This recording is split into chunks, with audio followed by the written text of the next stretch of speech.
पिछले एपिसोड में हमने देखा था कि कैसे एंसेस्टर बिना उस कप में उस लिक्विड को पिए हुए ही उस डेथ ब्रिज को पार कर रहे थे, लेकिन उनके सामने अचानक एक बैरियर आ गया था जिन्होंने कि एंसेस्टर के रास्ते को पूरी तरह से ब्लॉक कर दिया था। जो देखने के बाद वो ऑलरेडी जल्दी से एंसेस्टर जोयांग के पास जाकर उन्हें समझाने लगी थी कि उसे इस लिक्विड को पीना ही होगा, क्योंकि इसे पीने के बाद ही वो अपने सोल को काफी अच्छे तरह से प्रोटेक्ट कर पाएगा, नहीं तो इसके अंदर एंटर होने के बाद उसका सोल डिस्ट्रॉय भी हो सकता है। लेकिन यहाँ पर एंसेस्टर ने उसे साफ साफ मना कर दिया था। साथ ही साथ एंसेस्टर जैसे आगे बढ़े थे वो ऐसे ही वहाँ बैरियर एक ही झटके में डिस्ट्रॉय हो चुका था, जिस पावर को देखने के बाद ऑलरेडी काफी हैरान और घबरा गई थी। तो अब आ गई तो इस नेक्स्ट एपिसोड की शुरुआत भी उसी नेदरवर्ल्ड से होता है, जहाँ पर एंसेस्टर उस लेडी को कहने के बाद आगे बढ़ते ही जा रहे थे। लेकिन ये देखने के बाद वो लेडी काफी हैरान होकर सोचने लगती है कि न ही ये इंसान है और न ही किसी तरह का स्पिरिट।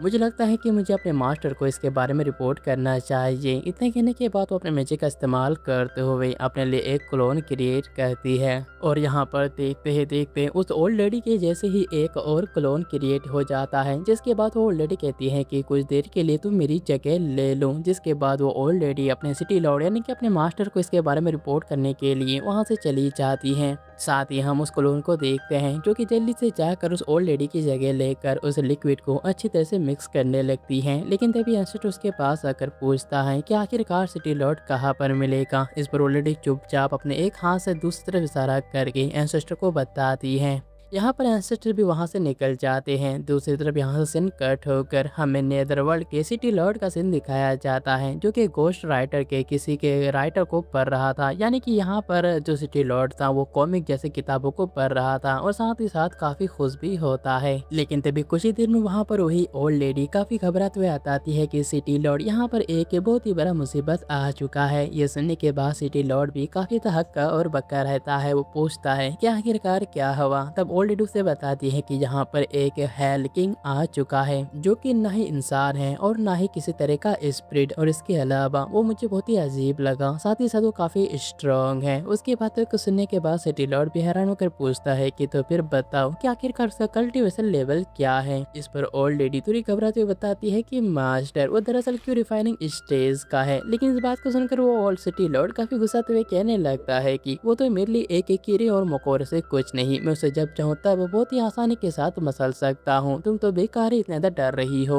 जिसके बाद यहाँ से कट होकर सीन हमें दोबारा फैंसी को देखते हैं, जिसने कि अपने चारों तरफ एक बैरियर बना लिया था और उसके ऊपर कई सारे रेड फ्लावर चारों ही तरफ से उसके ऊपर अटैक कर रहे थे। यहाँ पर फैंसी थोड़ी घबराते हुए कहने लगती है कि पता नहीं कि आखिरकार एंसेस्टर कहाँ पर है, और इसके अलावा मुझे नहीं पता कि आखिरकार मैं एंसेस्टर से मिल पाऊंगी या फिर नहीं। अब यहाँ पर फैंसी काफ़ी परेशान हो जाती हैं कि तभी अचानक एक गोल्डन लाइट डायरेक्टली उन रेड फ्लावर्स के ऊपर गिरता है, जिसकी वजह से वो सारे के सारे ही रेड फ्लावर एक ही झटके में ही डिस्ट्रॉय हो जाते हैं। यहाँ पर फैंसी समझ जाते हैं कि ये पावर किसी और का नहीं बल्कि एंसेस्टर का है। वो देखते हैं कि यहाँ पर एंसेस्टर आ चुके हैं। यहाँ पर एंसेस्टर अपने हाथ को आगे बढ़ाते हुए कहने लगते हैं कि चलो फैंसी, यहाँ से जाने का वक्त आ चुका है। ये देखने के बाद फैंसी भी काफी खुश हो जाती हैं। वो खुश हो जाती हैं कि आखिरकार एंसेस्टर उन्हें बचाने के लिए यहाँ पर आ ही गए, और इतना कहने के साथ ही वो अपने हाथ को आगे बढ़ाती हैं। लेकिन तभी उसे शक हो जाता है कि ये एक इल्यूजन है, और उसका शक एकदम सही था। तभी वहाँ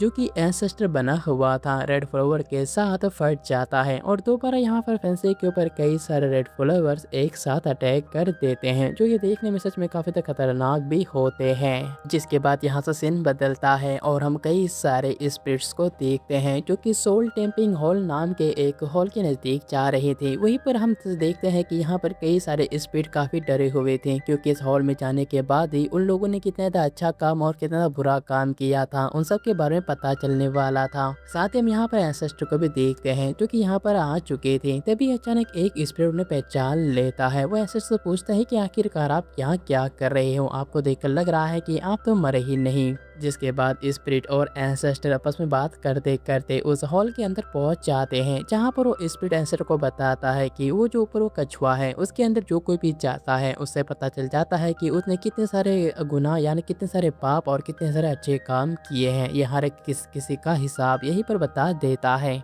और इसके अलावा जिन लोगों ने अच्छे कर्म किए हैं उन लोगों को दोबारा जन्म लेने का मौका मिलता है। इसी के साथ ही हम एक स्पीड को देखते हैं जो कि उस कछुए यानी कि टर्टल के ऊपर पहुंच चुका था, जहां पर उसके सारे कामों का रिपोर्ट आ जाता है। तभी एक लेडी जो कि इन सब चीज़ों की देखभाल कर रही थी वो वहाँ उस स्पीड को बताती है कि तुमने बहुत ही अच्छा काम किया था, जितने भी सारे बुरे लोग थे तुमने उन्हें सभी को ही मारा, इसका रिवॉर्ड तुम्हें ये मिलेगा कि तुम दोबारा जन्म लेकर एक अमीर फैमिली में जन्म ले सकते हो। लेकिन यहाँ पर वो स्प्रिट इस बात को जानने के बाद ज़्यादा खुश नहीं था, लेकिन ना चाहते हुए भी दोबारा जन्म लेने के लिए वो दूसरे दरवाजे से निकल जाता है। जो देखने के बाद यहाँ पर एंसेस्टर इनके फैसले और इनके अच्छे खासे जजमेंट को देखकर काफी खुश हो गए थे। तभी वहाँ पर एक औरत आती है जिसने की बहुत ही सारे बुरे काम किए थे। वो समझ जाती है कि इस औरत ने अपने जुबान से एक पूरे के पूरे फैमिली को ही खत्म कर दिया, जो कि सच में बहुत ही बुरी बात था। लेकिन यहाँ देखने के बाद भी वो औरत कहने लगती है कि माय लॉर्ड, आपने तो मुझे अपने बात को समझाने का मौका ही नहीं दिया, ये गलत है। लेकिन ये लेडी जो कि इन सभी का हिसाब किताब कर रही थी, ये जानने के बाद और भी गुस्सा हो जाती है। वो उसे कहती है कि मैं तुम्हें हेल भेज रही हूँ, और इतना कहने के बाद उस औरत को बिना कुछ और कहे दिए ही उसे हेल भेज देती है।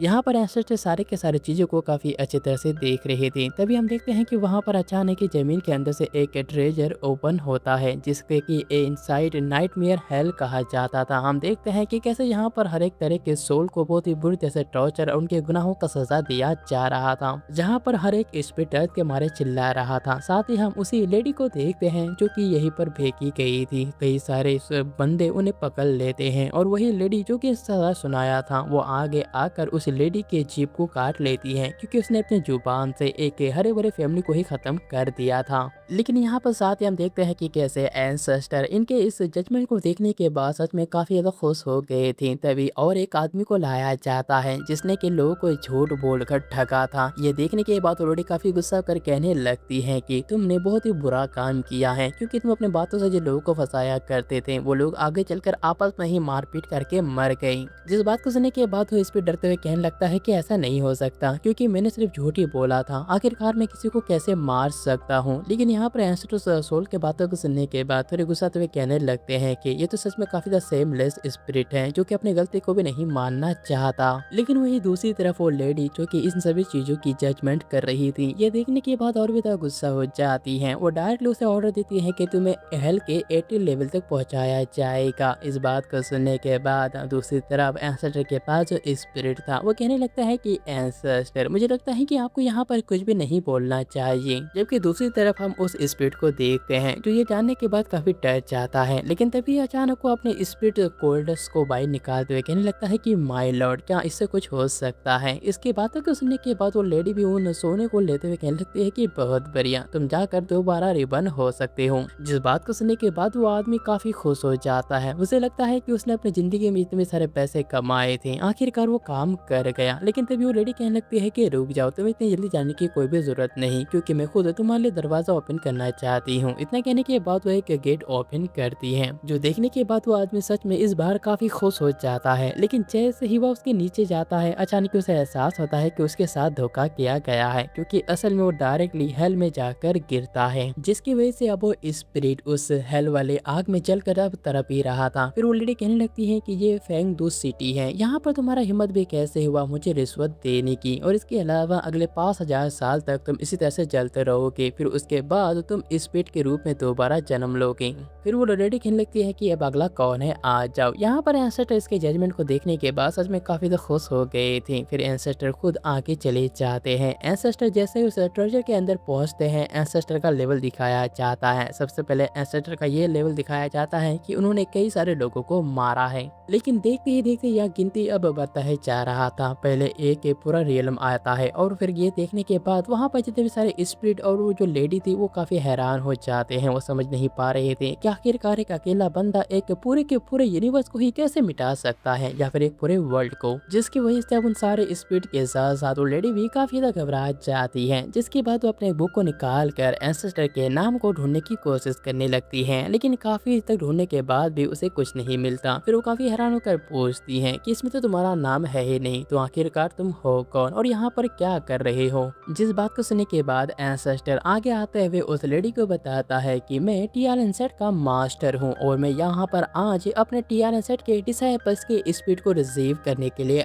आया हुआ हूँ। लेकिन इस बात को सुनने के बाद वो लड़की काफ़ी गुस्साते हुए कहने लगती है कि भले ही तुम जो कोई भी हो, लेकिन तुमने कई सारे लोगों को ऑलरेडी मार कर रखा है और इसके अलावा ये जानने के बाद मुझे पूरा यकीन है कि तुम एक अच्छे आदमी बिल्कुल भी नहीं होगे। इसी वजह से मैं तुम्हें 5000 साल के लिए हेल में भेज रही हूँ। इतना कहने के बाद वो अपने उसी हेल ट्रेजर को निकालती है। लेकिन यहाँ पर एंसेस्टर भी कहाँ किसी से कम थे। यहाँ पर एंसेस्टर अपने सामने एक बैरियर बनाया हुआ था, जिसकी वजह से वो हेल अब से अपनी तरफ खींच नहीं पाते। लेकिन जैसे एंसेस्टर आगे बढ़ते जा रहे थे, अब वो ट्रेजर अब धीरे धीरे डिस्ट्रॉय होने लगा था। ये देखने के बाद सभी काफी हैरान हो जाते हैं। लेकिन फिर एंसेस्टर के पावर की वजह से वो जो हेल वाला जगह था वो एक ही झटके में ही डिस्ट्रॉय हो जाता है, जिसकी वजह से कई सारे स्पिरिट एक ही झटके में ही बाहर निकल पड़ते हैं। ये देखने के बाद उन सभी को अपने आंखों पर यकीन भी नहीं होता। लेकिन ये देखने के बाद वो स्पिरिट जो कि एंसेस्टर से मिला हुआ था वो कहने लगता है कि आखिरकार ये एंसेस्टर कौन है। जिसके बाद एंसेस्टर उस लड़की को देखते हुए कहने लगता है कि यहाँ तक कि तुम्हारा युवान पावर भी मेरे सामने टिक नहीं पाया। जबकि वो लेडी काफी हैरान हो जाती है और डरते हुए कहने लगती है कि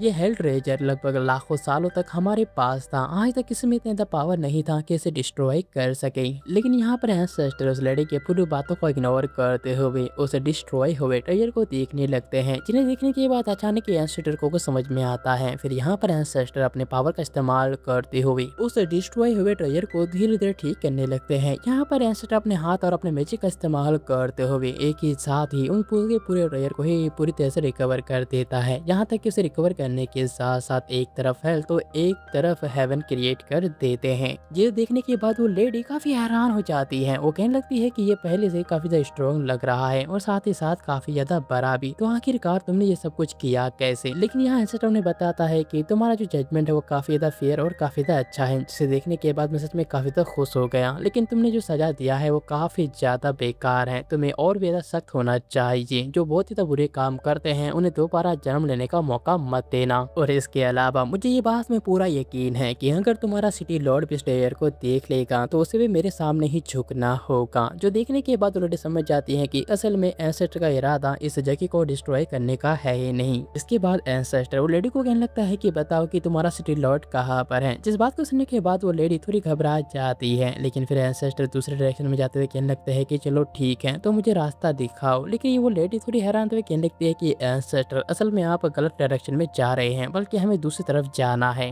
वही दूसरी तरफ हम सिटी लॉर्ड को देखते हैं जो कि अभी भी कॉमिक पढ़ रहे थे। और दोस्तों इसी के साथ ये शानदार एपिसोड भी यही पर एंड होता है। नेक्स्ट एपिसोड के लिए जल्दी से कमेंट करना और हाँ, चैनल को सब्सक्राइब करना बिल्कुल भी मत भूलना।